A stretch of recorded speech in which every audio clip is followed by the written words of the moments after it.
ولعدم ظهور مؤشرات الكتلة الصدرية وفقا للدستور العراقي. قررنا أن نفكر بشكل جاد في مجلس النواب الإعلان عن انسحاب الكتلة الصدرية البرلمانية من الائتلاف العراقي الموحد.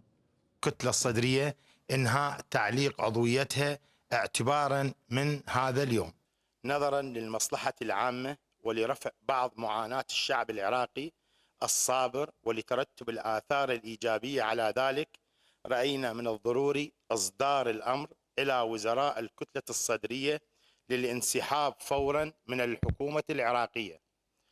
تعلق الكتلة الصدرية في مجلس النواب ووزراء التيار الصدري العضوية في البرلمان والحكومة. قررنا أن نفكر بشكل جاد في استمرار الكتلة الصدرية في بقائها في الائتلاف في غضون فترة الأيام المقبلة، وسنحاول تدارس هذا الموضوع بإيجاد خطوات عملية تقدم للمجتمع العراقي وللمواطن العراقي النقاط والمطالب التي يريدها لتحسين واقعه المعاشي العام.